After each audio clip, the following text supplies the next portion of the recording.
in what would be its biggest victory yet in the war with Ukraine.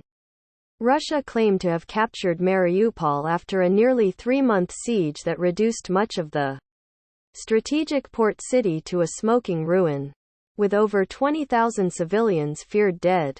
Russian Defense Minister Sergei Shoigu reported to President Vladimir Putin the complete liberation of the Azovstal steel plant in Mariupol, the last stronghold of Ukrainian resistance, and the city as a whole. Spokesman Igor Konashenkov said Friday. There was no immediate confirmation from Ukraine. Russia's state news agency RIA Novosti quoted the ministry as saying a total of 2,439 Ukrainian fighters who had been holed up at the steelworks had surrendered since Monday, including over 500 on Friday. As they surrendered, the troops were taken prisoner by the Russians, and at least some were taken to a former penal colony. Others were said to be hospitalized.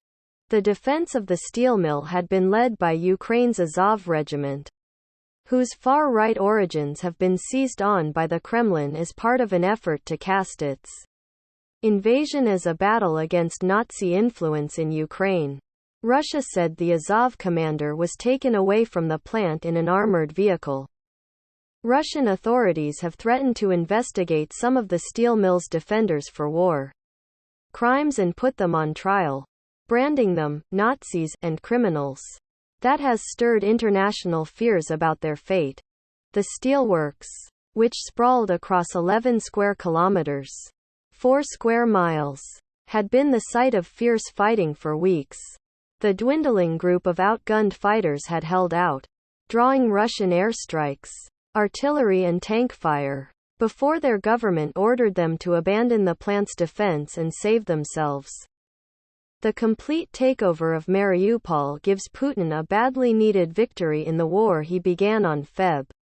24. A conflict that was supposed to have been a lightning conquest for the Kremlin but instead has seen the failure to take the capital of Kyiv, a pullback of forces to refocus on eastern Ukraine, and the sinking of the flagship of Russia's Black Sea Fleet. Military analysts said Mariupol's capture at this point is of mostly symbolic importance, since the city was already effectively under Moscow's control and most of the Russian forces that were tied down by the fighting there had already left. In other developments Friday, the West moved to pour billions more in aid into Ukraine, and fighting raged in the Donbass, the industrial heartland in eastern Ukraine that Putin is bent on capturing. Russian forces shelled a vital highway and kept up attacks on a key city in the Luhansk region, hitting a school among other sites. Ukrainian authorities said Luhansk is part of the Donbass. The Kremlin had sought control of Mariupol to complete a land corridor between Russia and the Crimean Peninsula, which it seized from Ukraine in 2014, and free up troops to join the larger battle for the Donbass. The city's loss also deprives Ukraine of a vital seaport. Mariupol endured some of the worst suffering of the war and became a worldwide symbol of defiance.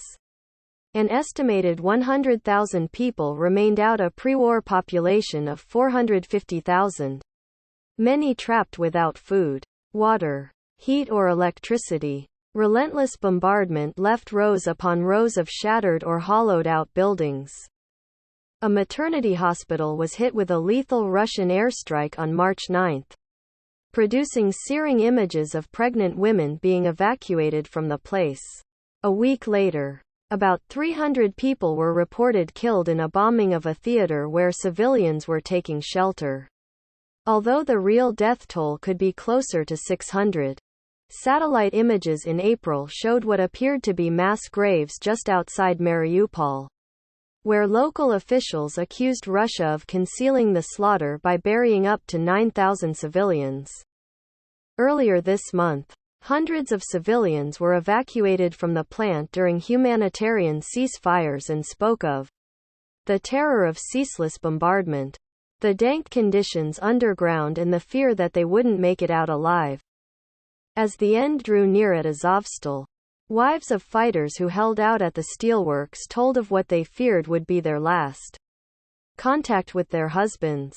Olga Boyko, wife of a Marine, wiped away tears as she said that her husband had written her on Thursday, "Hello. We surrender. I don't know when I will get in touch with you and if I will at all. Love you. Kiss you. Bye." Natalia Zaritskaya, wife of another fighter at Azovstal, said that based on the messages she had seen over the past 2 days, now they are on the path from hell to hell. Every inch of this path is deadly. She said that 2 days ago, her husband reported that of the 32 soldiers with whom he had served, only 8 survived, most of them seriously wounded. While Russia described the troops leaving the steel plant as a mass surrender, the Ukrainians called it a mission fulfilled. They said the fighters had tied down Moscow's forces and hindered their bid to seize the east. Mikhailo Podolyak, an advisor to Ukrainian President Volodymyr Zelensky, described the defense of Mariupol as the Thermopylae of the 21st century, a reference to one of history's most glorious defeats, in which 300 Spartans held off a much larger Persian force in 480 BC before finally succumbing. Zelensky said Russia should be made to pay for every home, school, hospital and business it destroys. He called on Ukraine's partners to seize Russian funds and property under their jurisdiction and use them to create a fund to compensate those who suffered. Russia would feel the true weight of every missile, every bomb, every shell that it has fired at us, he said in his nightly video address.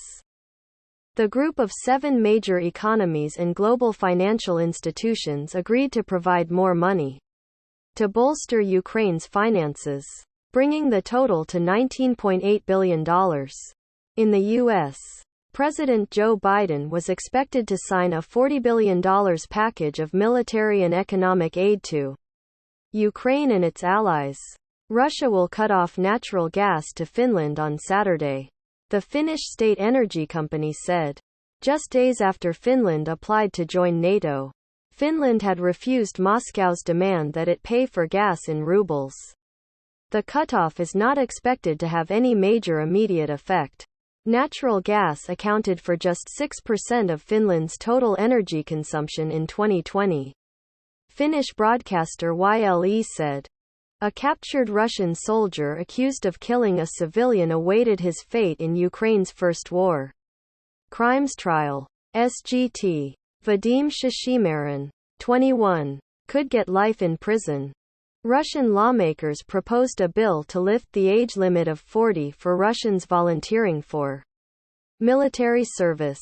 Currently, all Russian men 18 to 27 must undergo a year of service, though many get college deferments and other exemptions. McQuillan reported from Lviv. Stashevsky reported from Kyiv.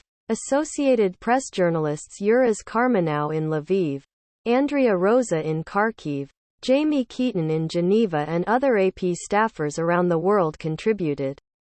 Follow AP's coverage of the war in Ukraine. https apnews.com/hub/Russia-Ukraine. Thanks for listening to this important news update. Please subscribe to our channel to stay updated with the latest news.